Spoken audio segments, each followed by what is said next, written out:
The National Desk, America's News, now.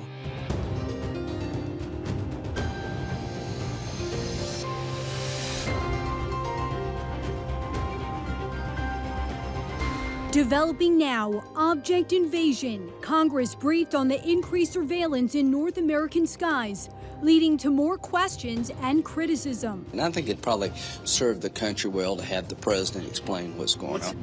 Plus, northern border threat, an uptick in apprehensions at the world's longest international border. Why experts say it shouldn't be ignored. The threat within Canada is real and exists and is persistent. Then, insulin price spike. That last time when she went to the pharmacy, it was about $500. The desperate measures some patients are taking to get life-saving medication. And school choice push. The Fact Check team digs into how parents are taking charge of their kids' education following pandemic-era learning loss.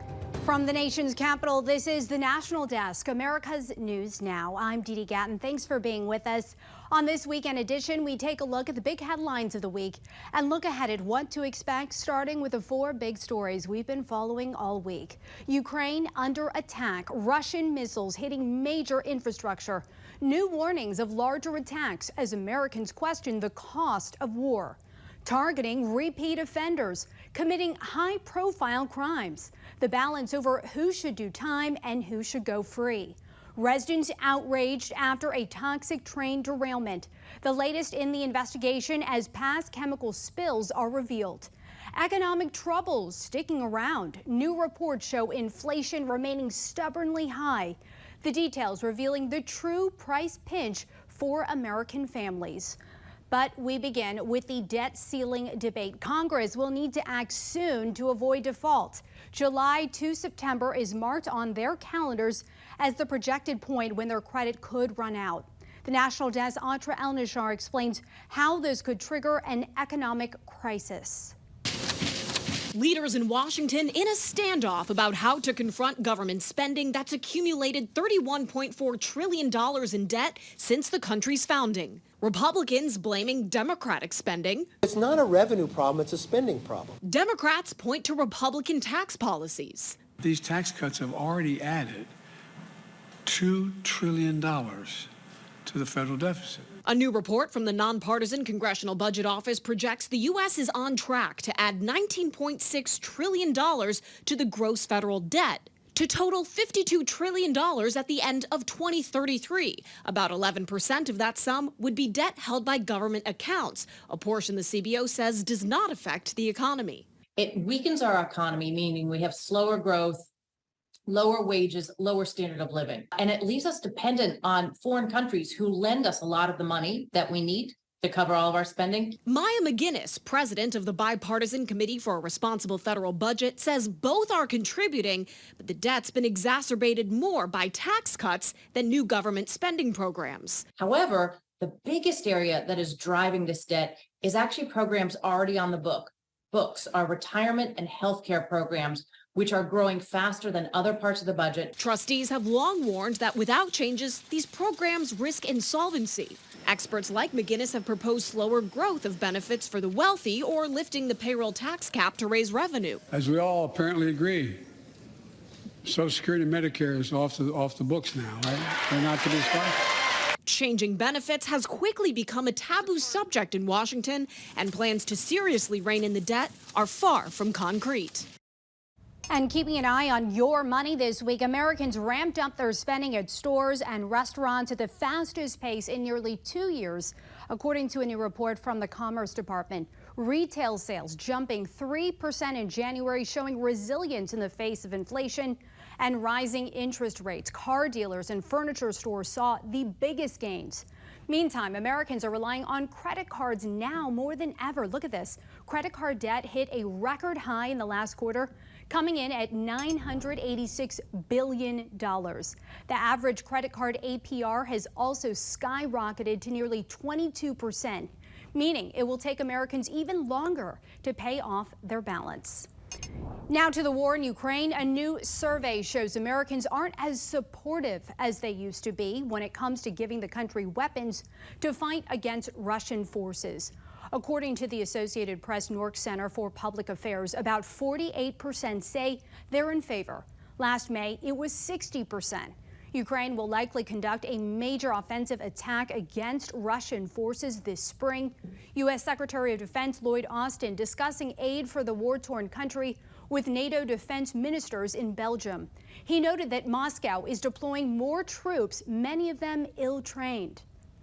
Our hearts are with the families of all the Ukrainian soldiers killed and wounded, fighting to defend their country, their sovereignty, and their fellow citizens. Europe is working to provide Ukraine with more military aid. Many European leaders worried about dwindling supplies.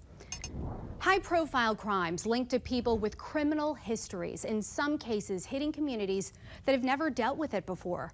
This week, I took a closer look at repeat offenders. I'm told part of the challenge is balancing limited resources and assessing potential risks of people locked up. A man exonerated for a previous murder turns himself in after a deadly shooting in Pennsylvania. And a man accused of assaulting a Minnesota representative in an elevator has a lengthy criminal history according to records. And these are just two cases. In the United States, we have a lot of people who are in prison, more than most countries. And nonetheless, it's not necessarily resulting in less violent crime. While a defendant's criminal history is always used at sentencing, former federal prosecutor Renato Mariotti says there's a new trend of prosecutors taking a look at people incarcerated for a while and examining whether they're the right people locked up. The Marshall Project points to a handful of states that have passed laws giving prosecutors the chance to review old cases and recommend lower sentences. There's a lot of questions that could be raised about why certain people are being released early, but that's the logic. Part of the process, according to Cedarville University's Criminal Justice Program Director, Dr. Patrick Oliver, is looking at what happens when someone re-enters society. Most people who are sentenced into prison do come back into the community. And so when do they come back and what treatment do they need before they get back? Those are part of the decision-making process that must be made by both the courts and the correction facilities. And then there's the community's role. When sentencing, what society can do to try to prevent this from happening again needs to be considered, according to criminal defense attorney Steve Greenberg. Most of the people that I've represented, if not all the people I've represented over the years, do not want to be criminal or go through their life engaged in violence or other criminal activity. Crime is very much a symptom of a lack of opportunity. And we are also hearing more and more about bail reform efforts and in some places moving away from a cash-based system. After concerns about recent rail and truck accidents releasing toxic chemicals in Ohio and Arizona, some are asking how often do incidents like this happen? The fact-check team looking into the history of hazardous spills and how the government has responded. The latest train derailment has created a health crisis in Ohio. That train was carrying toxic materials, and now people across the country are watching to see how the government will make sure this will never happen again. Back with the fact-check team looking at the past train derailments and how those were handled. Jenny, what are the facts? So, Eugene, we've been looking into a trail derailment that happened in Baltimore more than 20 years ago. So the derailed freight train had hazardous and flammable materials, and it caused a fire and a water main break. Now, emergency responders had minor injuries, and the costs associated with the accidents were estimated at about $12 million. But remember, this was back in 2001, so that price tag now would be more than $20 million. Sure, and what came out of it? Right, so a few studies were done on the train derailment in hopes of improving systems. I've been looking through this one that was done for the U.S. Department of Transportation. Now, it shows it took several hours for emergency responders to find the exact location of the fire and to determine the burning chemicals did not pose a significant environmental threat to the city. Now, major streets were closed off and residents were confused about what was going on. The study found that Baltimore needed to improve planning and communications between different agencies. Connor, how does that compare to what we're seeing in Ohio? Right, Eugene. Well, one of the biggest similarities we've seen between the derailments in Ohio and Baltimore is an issue with communication. For example, in Baltimore, there was little communication between city and state agencies, so the fire wasn't tended to as well as it could have been. And we're seeing this in Ohio, too. Governor Mike DeWine says his state was not told about the train before the derailment. Wow. Now, what exactly does he mean by that? So he means that the railroad wasn't required to notify anyone in Ohio about what was in the rail cars because it wasn't considered a high hazardous material train. The government responded to that by calling it absurd and is now calling on Congress to take some action. Yeah, it's definitely drawn lots of attention. We're going to see what changes may come of it all. Ladies, thank you. And for more on this fact check team topic, including links to where they found their information, you can scan the QR code on your screen or visit us at thenationaldesk.com. Just ahead here on the National Desk, transgender sports debate. The state calling to ban athletes at the collegiate level. The pushback from students who say they just want to compete.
The National Desk team of reporters is bringing you the headlines from coast to coast. We're taking the pulse of America, starting in Texas, where lawmakers have doubled down on their efforts to ban transgender people from college sports. I think it's part of the continued attack on the LGBTQ plus community. The LGBTQ plus population in Texas once again feeling attacked by their elected officials. Instead of focusing on the real issues that Texans face, session after session, they attempt to find solutions to problems that do not even exist. Governor Greg Abbott saying over the weekend that they will pass a law this session banning transgender women from competing in women's collegiate sports. In 2021, the legislature passed a similar bill for K-12 athletics. That's just not right. Lieutenant Governor Dan Patrick announced Monday that, quote, protecting women's sports by banning transgender athletes is one of his 30 legislative priorities. The prospective legislation flies in the face of policies that the NCAA has about inclusion. In 2021, the NCAA board announced they would only hold championships where transgender athletes can participate without discrimination. So this just, again, is a further misstep and overreach by our elected officials for something that already has a plan in place. The NCAA has mechanisms to ensure fairness between athletes already. To LGBTQ plus activists, this is just another attempt to divide. Their political stunts are having a real effect on real people for no good reason. Now over to Oklahoma. A new Senate bill is aiming to solve the state's teacher shortage by appealing to out-of-state teachers. If passed, the bill would allow teachers coming to Oklahoma to get into their classrooms sooner by cutting down on the red tape many have had to deal with. The drawback? Critics say the bill would also make it easier for teachers to leave Oklahoma and get better paying jobs in another state. We have to do better to make sure that we keep our best and brightest here, and if we're going to draw them in from other states.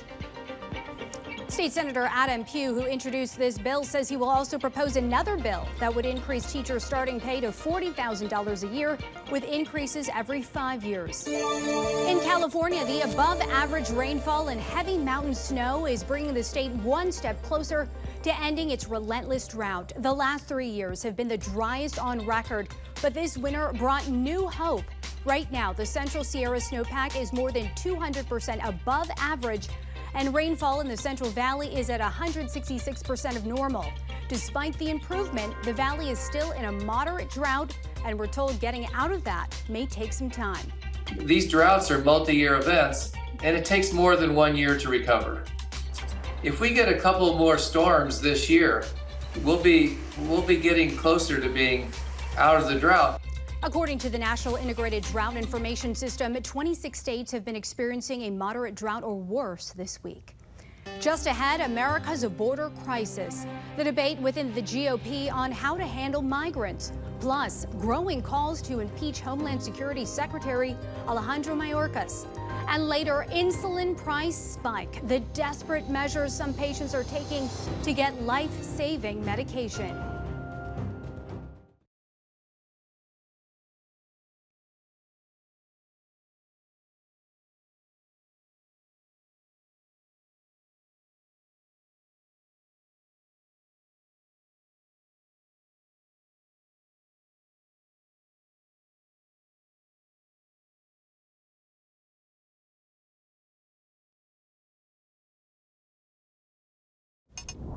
On Thursday, the Supreme Court dropped a case from its calendar that could determine the future of Title 42, the Trump-era immigration policy that allows U.S. Customs and Border Patrol to turn away migrants at the southern border due to COVID-19. The court gave no explanation, but the Biden administration already announced that the COVID-19 public health emergency, the driving force behind the policy, will expire on May 11th. Several Republican-led states intervened last year, filing lawsuits, arguing the program should be left in place. And the border crisis now causing debate within the Republican Party. The National Desk Jan Jeffcoat went one-on-one with former acting head of Customs and Border Protection, Mark Morgan. He says the country's northern border is something to keep an eye on. In one sector of the Canadian border, they're seeing apprehensions increase, Mark, by more than 700%. And we know organized criminal gangs play a role in smuggling these migrants into Canada. Tell me more about this. What's being done to secure the northern border? That's a good question, Jan. Our focus has been on the southern border for obvious reasons. What I think a lot of American people don't understand, but the same threats and vulnerabilities that we see at the southern border exist in our coastal waterways as well as our northern border. I think a lot of people also don't understand that the shared border with Canada is actually more than twice the size of that of the U.S.-Mexican border at over 5,000 linear miles. It's actually the world's largest international border. And our own U.S. intelligence community says the threat within Canada is real and exists and is persistent, whether from homegrown violent extremists or the fact that we share expansive maritime environment that's very vulnerable. As you said, in one sector alone is 700% increase. And the reality is the northern border lacks resources. It lacks infrastructure, technology, and personnel well beyond what is at our southern border. In fact, a lot of those northern border assets are pulled away to actually help with what's going on the southern border, making our northern border even more vulnerable than it already is. And Mark, some Republicans in the House are trying to pass the Border Safety and Security Act, which would allow for migrants to be turned away at the border while they seek their asylum claims. Is that what happened during previous administrations anyway? While an asylum claim was being adjudicated, migrants had to wait before being released into the U.S.? How did this work? No, Jan, you're exactly right. It was one of a network of tools and authorities we had in place. And one of the parts of the strategy was to implement a strong sense of deterrence. And through that one policy alone, that's why we saw an 85% reduction in illegal immigration by February of 2020. Chip Roy's bill, H.R. 29, does a couple of significant things. One, it forces this administration to enforce the law, applies consequences to those who violate it, and it puts a deterrence back in the strategy, in part by ending catch and release. Yet you have a handful of Republicans that are pushing back on this border security bill from getting to the floor for a vote. In fact, one, Representative Tony Gonzalez, he's just outright lying about what the bill does or doesn't do. And this is what's very frustrating for me. We can no longer put this issue at the hands of Democrats only. We now have Republicans that are active participants on stopping a bill from getting to the floor that would secure our border. And Mark, some of those same lawmakers you mentioned have also introduced articles of impeachment for Homeland Security Secretary Alejandro Mayorkas and investigate how he's handled this crisis. I know the Heritage Foundation released a report on why he should be removed from office. Tell me more about this report. It's actually a very well-written document, Jan. It really, first, it gives a historical perspective of the meaning, intent, and purpose of impeachment, and then it applies that meaning and purpose and intent to the actions of Secretary Mayorkas as he served as this administration's chief architect of their open border policies. And it also does a good job of showing this isn't about a policy difference or politics. This is about the first time in our lifetime we had a cabinet level official that has come in and said he just refuses to enforce the law. And then he tells his own personnel to violate the law they're entrusted to support. This is the first time in our history where a secretary has come in, has ignored our warnings, dismissed the advice of career-level officials, has abandoned his oath of office, has lied to both American people and Congress, has cast aside the rule of law and Constitution, and has eroded the trust of the American people. That's why I say he's the most dangerous man in this administration, and the paper provides a roadmap of why he should absolutely be impeached. And still ahead here, the stories making headlines next week, the anniversary of the war in Ukraine and how much the U.S. has spent so far. You're watching the National Desk, America's News Now.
Taking a look at the top trending stories on our website right now, the CDC says norovirus is spreading across the country at higher levels than normal for this time of year.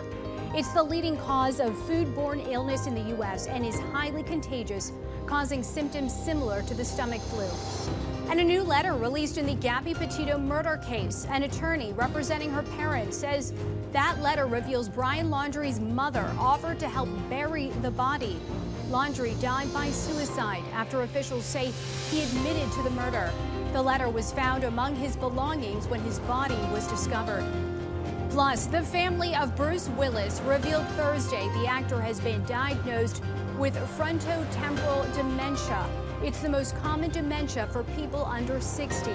Willis retired from acting in 2022 due to a speaking disorder. Those stories and more available right now at thenationaldesk.com. Looking ahead to stories making headlines this week, Friday will mark the one-year anniversary of Russia's invasion of Ukraine. So far, the U.S. has committed about $25 billion to the war effort there. Friday, we'll also get a new look at how inflation is impacting consumers through the PCE index. That's the Fed's preferred measure of inflation. Their next meeting isn't scheduled until late March, which means any future interest rate hikes won't come until then. The price of insulin has increased by more than 600% in the last 20 years. Patients are now taking desperate measures to get their life-saving medication, turning to the black market and even strangers. The National Desk's Angelo has the story. When people think of diabetes medication, they focus on insulin, but patients need so much more, from strips to pumps, and all of that adds up, leading some patients to try desperate measures. In one of the most medically advanced countries in the world, stories like 22-year-old Antavia Worsham from Ohio seem senseless. A young woman with type 1 diabetes rationing her insulin. That last time when she went to the pharmacy, it was about $500. Antavia's mom sharing her story because her daughter cannot. Antavia died in 2017. Years later, millions are facing the same desperation. They would go and play cards or bingo, whatever, and one would ask, hey, I'm having trouble getting a hold of test strips from my meter. Do you guys know of anybody who has some extra? Patients turning to the black market, online groups for cheaper diabetes medication. A lot of folks are looking to the international market to solve this problem. The White House capping out-of-pocket insulin at $35 a month for Medicare patients, but millions more are left out. Paul Siegert runs a health benefits consulting firm and says capping copays won't solve the high price of insulin. If you're saying, hey, you're not going to charge a copay greater than $35, it didn't do anything to limit the total cost or the continued inflationary growth of the total cost. So then it gets pushed into their future premium. How much you pay depends on your health care. Research published in JAMA found that patients with high deductible health care plans can pay an average of $141 a month for out-of-pocket insulin. Dr. Kobe from Cedarville University offers one solution. I tell you that anybody who's struggling to afford their medication, their diabetes medication, they should reach out to the American Diabetes Association. They have a copay relief program that can assist them. So that's one option. Stories like Antavia's should be a wake-up call, as millions of Americans could face the same fate. New research published last November found 1.3 million American adults reported rationing their insulin in the past year. In Washington, D.C., I'm Angela Brown. Ahead in our next half hour, the fight for school choice. New legislation giving parents choices about how their kids learn. We'll break down the funding state by state. Plus, a look at this week in Washington from senators demanding answers after a shutdown of the federal airspace to debate over Biden's response to UFOs. You're watching the National Desk, America's News Now. You can catch us live weekdays from 6 a.m. to 11 a.m. and 10 p.m. to midnight Eastern Time, and anytime online at thenationaldesk.com. We'll be right back.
The National Desk, America's News Now.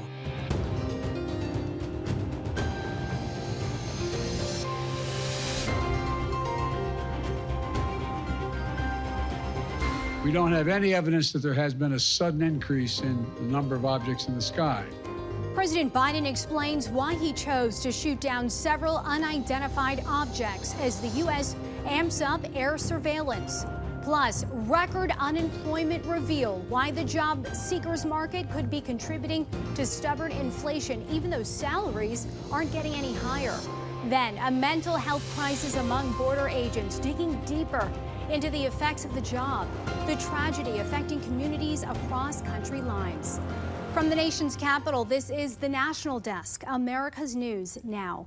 I'm Dee Gatton, and right now the U.S. military is keeping a close eye on the sky after several foreign objects were shot out of the air recently. The National Desk chief political correspondent Scott Thuman takes us along for the ride on an Alaskan Coast Guard aircraft as another intercept was detected this week involving Russian fighter jets. As we take off from Kodiak, Alaska on assignment for Full Measure, we're in the cockpit of a Coast Guard C-130 for a 9-hour flight along that international divide between the United States and Russia. Where are we right now?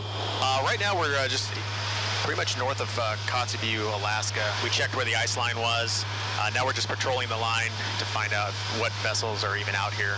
The mission, to keep an eye on the sky and waters below for any Russian or Chinese activity, which, when we visited, was on the rise. I can definitely say that it's increased throughout my time. How big of a concern is that?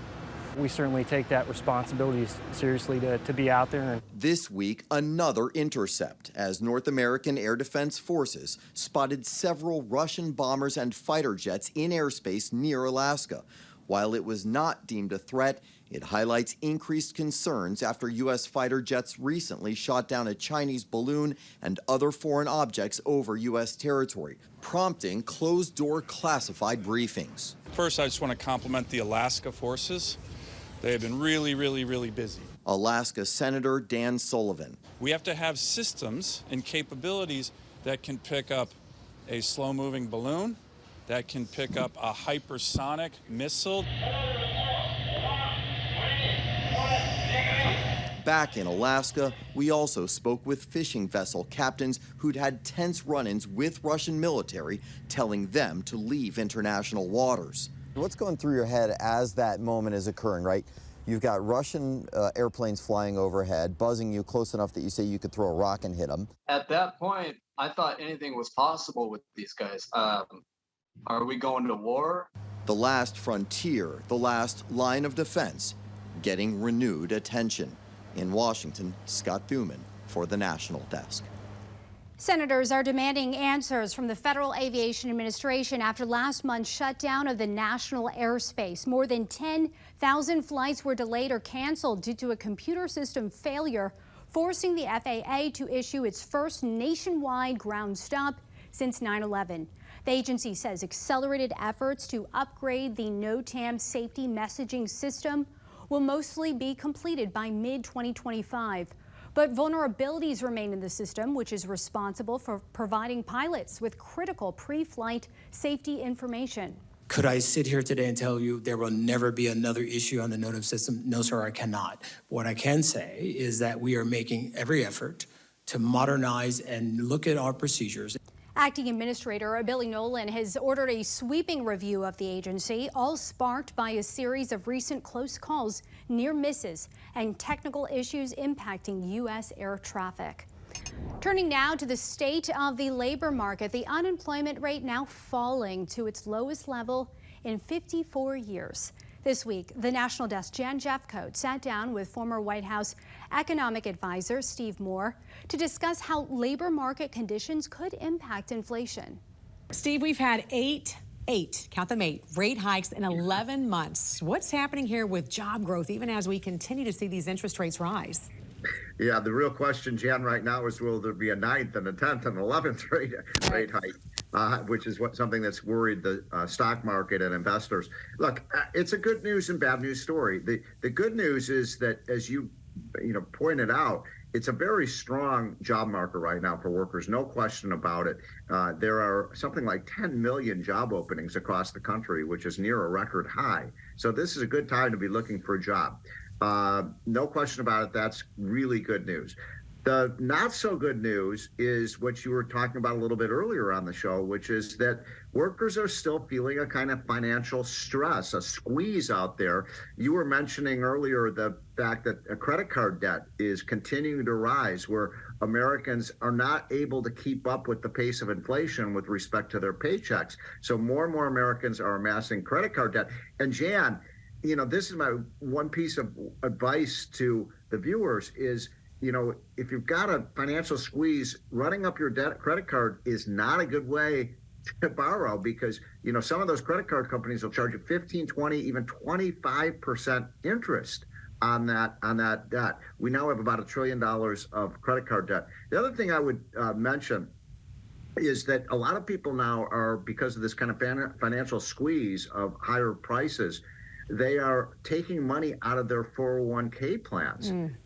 early. And it's a bad thing to do too, because Jan, you pay a big tax penalty. You take money out of your plan early. So people have to, budget better and find better ways to manage their finances than racking up credit card debt and taking out money out of their 401k plans. And just how much is this strong labor market undercutting some of the Fed's work to reduce these interest rates? Are we seeing wage pressures easing right now at this point?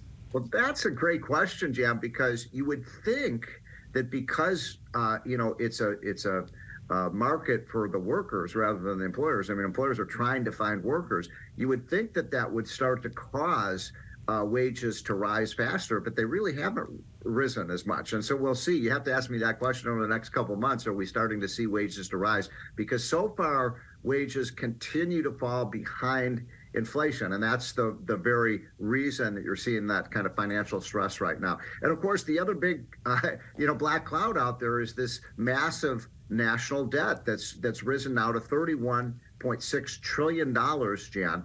Obviously an all-time record high, and it's rising even faster than the economy, and that's very worrisome. I just did an analysis that showed that in 5 or 6 years, we're going to be spending, are you ready for this, Jan? We're going to be spending more money for just to pay the interest on our national debt than we are for our entire national defense. Isn't that crazy?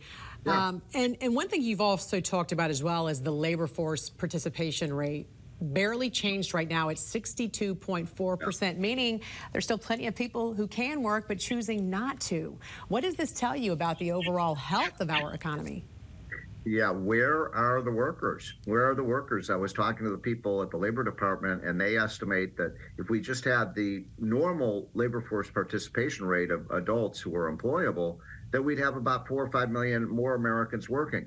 I think some of that is due to all of the money that the government is giving people, the welfare benefits and other payments that are basically allowing people not to have to go back on the job. It's time to really sort of lower those payments so we can give incentives to get people back on the job. It's been 3 years, Jan.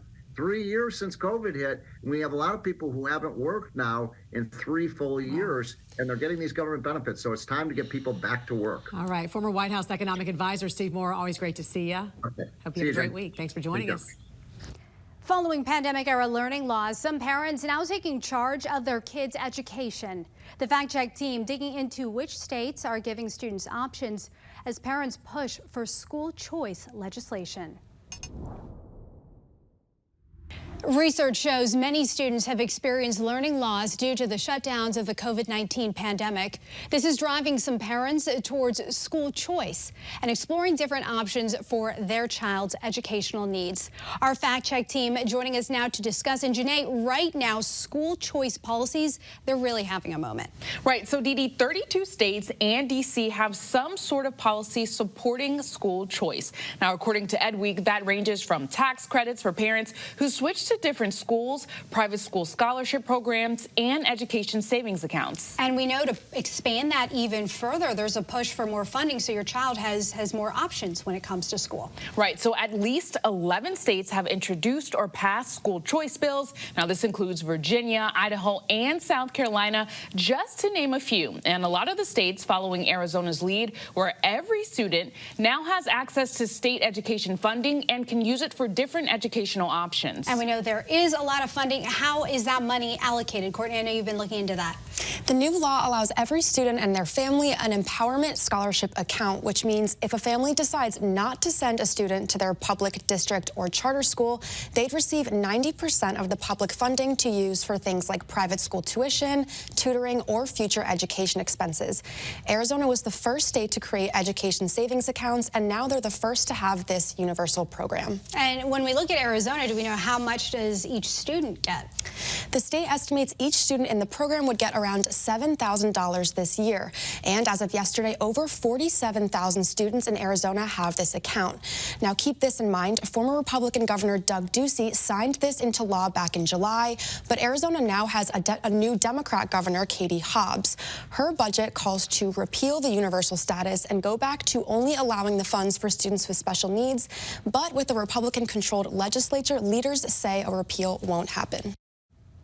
And ahead Ahead here on the National Desk, America's News Now, the right time to sign. Why renting a new home could cost you less right now if you're in a certain age range.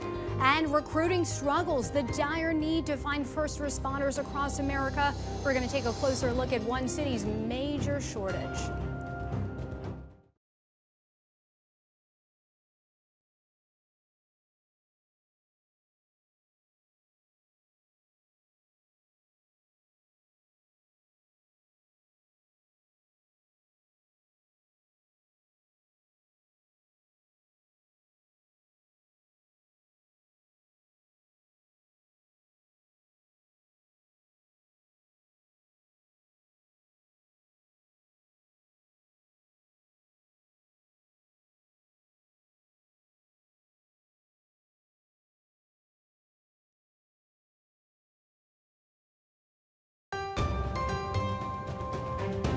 This is the National Desk, America's News Now. Our team of nearly 4,000 local journalists bringing you the headlines from coast to coast. From a shift in monthly rent in Seattle to efforts to save Florida manatees, we're taking the pulse of America, starting with the need for volunteer firefighters in Kentucky.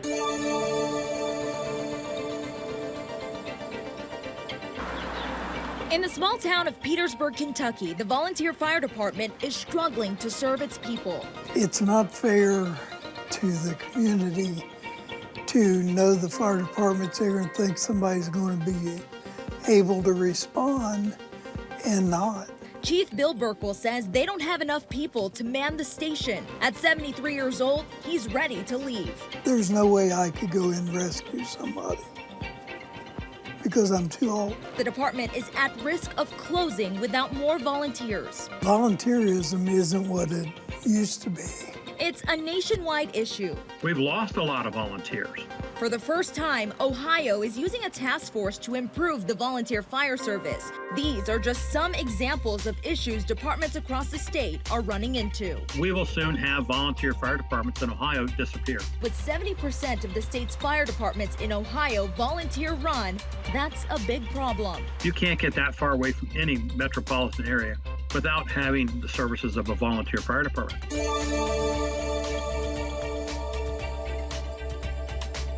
According to Redfin, Gen Z and millennial renters have lower personal inflation rates than the overall U.S. population for the first time in 2 years. Part of it has to do with the decline in rental appreciation. So most young people rent as opposed to owning a home. Gen Zers and millennials who signed a new lease in December saw their cost of goods and services increase 5.6% and 6.1%, compared with a larger percent increase for older Americans. A welcome shift for young renters who saw their personal inflation rate soar last year as rental prices skyrocketed. Everyone's inflation rate will be a little bit different. Average apartments in the Seattle, Tacoma, Bellevue area decreased nearly $30 from January last year to January 2023. If you see a price that just seems kind of unreasonably high, ask for a lower price, maybe show some comparative apartments to help the landlord understand that they should be offering a lower price.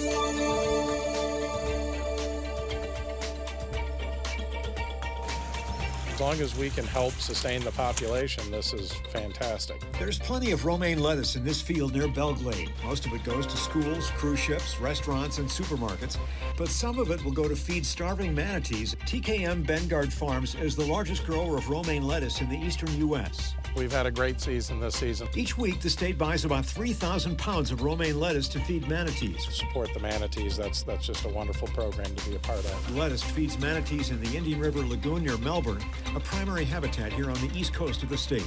Feeding program is important kind of as a stopgap measure. The lettuce will help the manatees survive the loss of the seagrass the animals are used to eating. And if we were not feeding the manatees, what do you fear would happen? I believe that we would have more mortalities due to this extensive seagrass loss. And still to come here, our team of correspondents breaking down this week in Washington, from the state of the economy to proposed age restrictions for social media. You're watching the National Desk, America's News Now.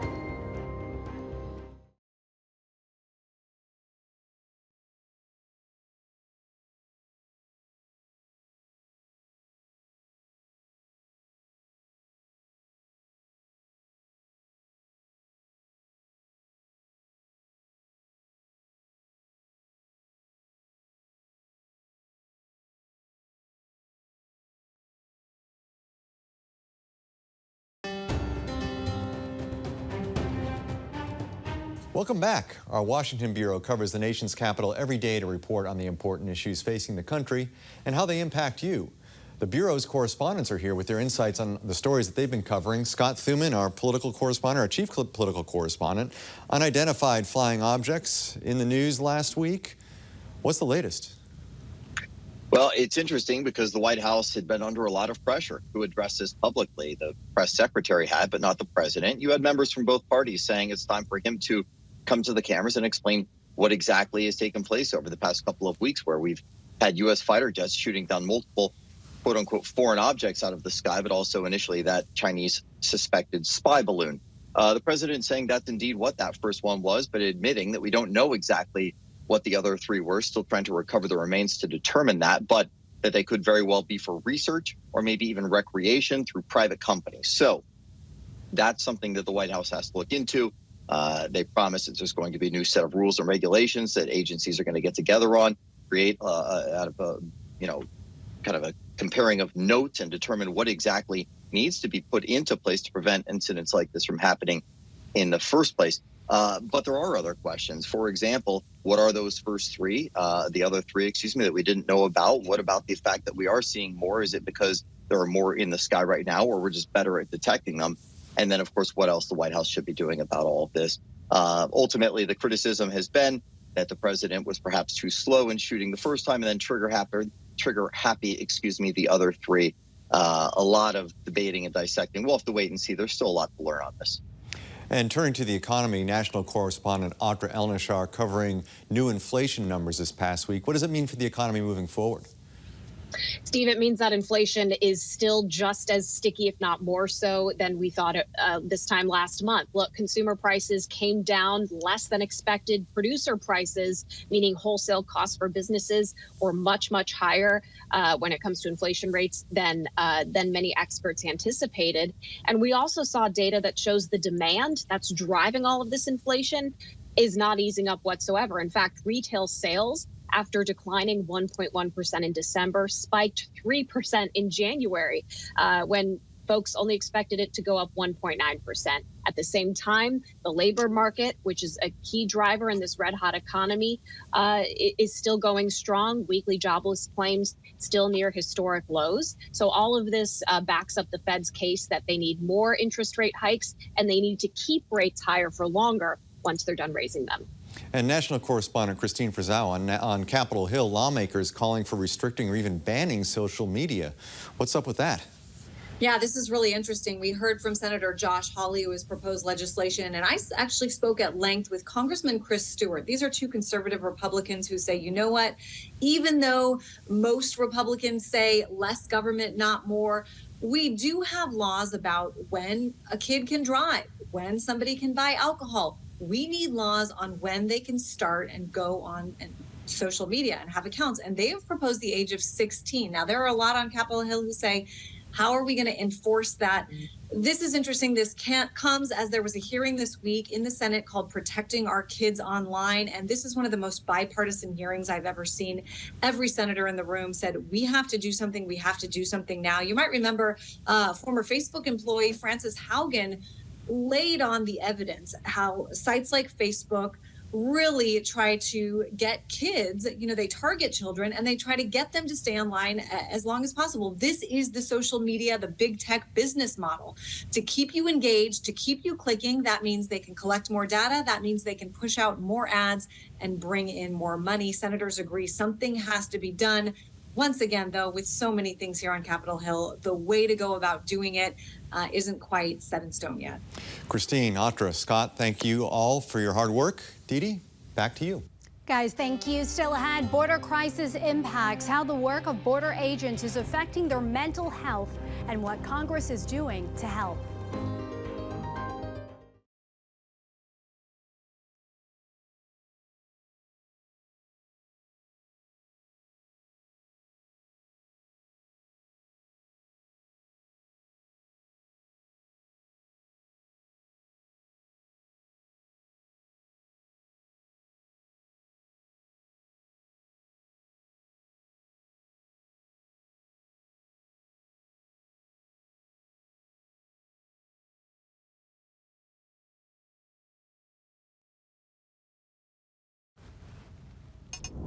The crisis at our southern border takes a toll on all involved, from desperate migrant families to communities overwhelmed by a surge in crossings.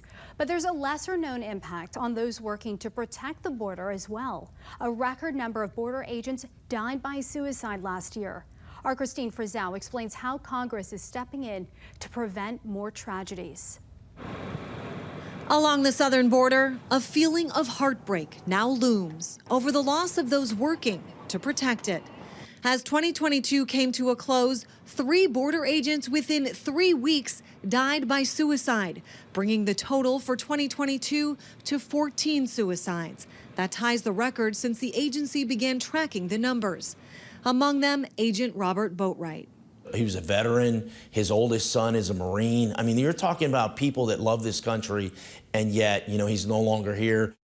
Congressman Tony Gonzalez represents the region, which consistently has the highest number of illegal border crossings, and over the last 5 years has seen a nearly 3,000% increase, from 15,800 in 2018 to more than 480,000 in 2022.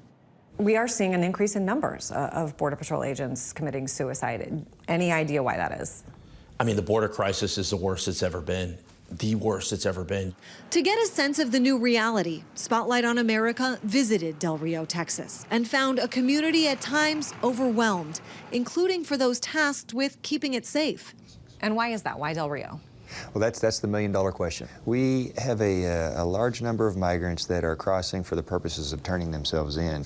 And so when that happens, we have to collapse our operations down, and we're not able to be out on patrol looking for the criminals and the smugglers that are actually trying to evade capture. Instead, Border Patrol Chief Jason Owens says some agents are stuck processing paperwork in those cases, while others find themselves on tragic recovery missions, like one recent horrific day on boat patrol in Eagle Pass.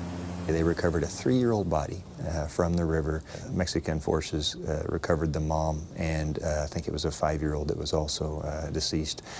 The mom was inconsolable, and they also found an infant that they recovered and did CPR for several minutes, and ultimately that baby passed away as well. Can you imagine seeing something like that, and then you have to go home like nothing happened? 3 of them, which are right here. It's one reason why a bipartisan group of lawmakers recently introduced the Taking Action to Prevent Suicide, or TAPS Act, to try to take the fear out of coming forward to get the help they may need, creating a task force to examine suicide prevention by CBP personnel and updating suicide education and prevention programs. The thing that we constantly hear is that I don't want to come to the agency and let them know, because I'm going to lose pay, I'm going to lose my law enforcement authority, and everybody is going to know what's going on.